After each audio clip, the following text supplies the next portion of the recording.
দেখো বলেছে চারটি সংখ্যার মধ্যে প্রথম তিনটির গড় 18, শেষ তিনটি সংখ্যার গড় 14। প্রথম এবং শেষ সংখ্যার যোগফল 16 হলে সংখ্যাটি কত? দেখো এখানে যে অঙ্কটা দিয়েছে, অনেকে এই অঙ্কটা করতে গেলে ঘাবড়ে যাবে, লাস্টে বেরোতে চাইবে না। তো এই অঙ্কর সবথেকে সহজ নিয়ম যদি আমরা করি তাহলে উত্তরটা এইভাবে হবে। বলেছে চারটি সংখ্যা যদি আমরা ধরি এম, এন, ও, পি, চারটি সংখ্যা যদি আমরা ধরি এম, এন, ও, পি, এই চারটি সংখ্যার বলেছে প্রথম তিনটির গড় বলেছে কত? 18 এবং শেষ তিনটির গড় অর্থাৎ এটা বলেছে কত? 14। আমরা জানি গড় থাকলে আমরা কি করতে পারি? এটাকে মোট বের করতে পারি, তাই তো? তাহলে প্রথম তিনটি বলেছে এম, এন, ও, অর্থাৎ এম প্লাস এন প্লাস ও, এদের মোট কত হচ্ছে? 18 গুণ 3, 3 18 কত হচ্ছে? 54। এবার বলেছে শেষ তিনটি অর্থাৎ এন, ও, পি, এদের মোট কত হচ্ছে? 14 ইন্টু 3 সমান কত হচ্ছে? 3 14 42।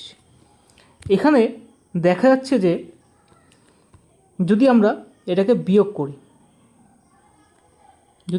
করি, তাহলে দেখা যাচ্ছে যে এই এন কেটে যাচ্ছে, এখানে ও কেটে যাচ্ছে, পড়ে থাকছে কত?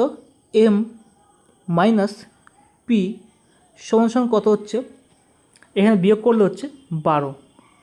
এবার আমরা যদি প্রশ্নের দিকে তাকাই তাহলে বলে দেওয়া আছে প্রথম এবং শেষ সংখ্যার যোগফল হচ্ছে 16।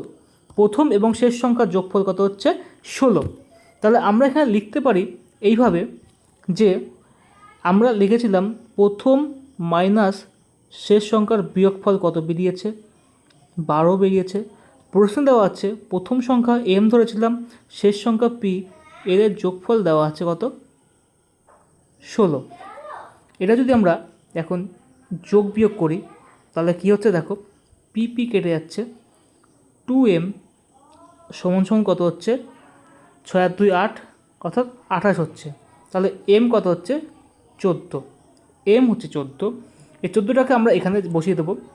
সুতরাং আমরা যদি এখানে লিখি, কী লিখবো দেখো, এর মান যে 14 প্লাস পি সমান দেওয়া ছিল 16। সুতরাং পিটা এম 14টা যদি এপাশে নিয়ে যাই তাহলে কত হচ্ছে? পি অর্থাৎ শেষ সংখ্যা সমান হচ্ছে 14 মাইনাস 16 অর্থাৎ 2। তাহলে শেষ সংখ্যাটা হচ্ছে 2। তাহলে আমাদের প্রশ্নের অনুযায়ী শেষ সংখ্যাটি কত হচ্ছে? অপশন নম্বর 4, শেষ সংখ্যা হচ্ছে 2। এটা হচ্ছে আমাদের সঠিক অ্যান্সার। এটা আমাদের গ্রুপ ডিতে এসেছিল।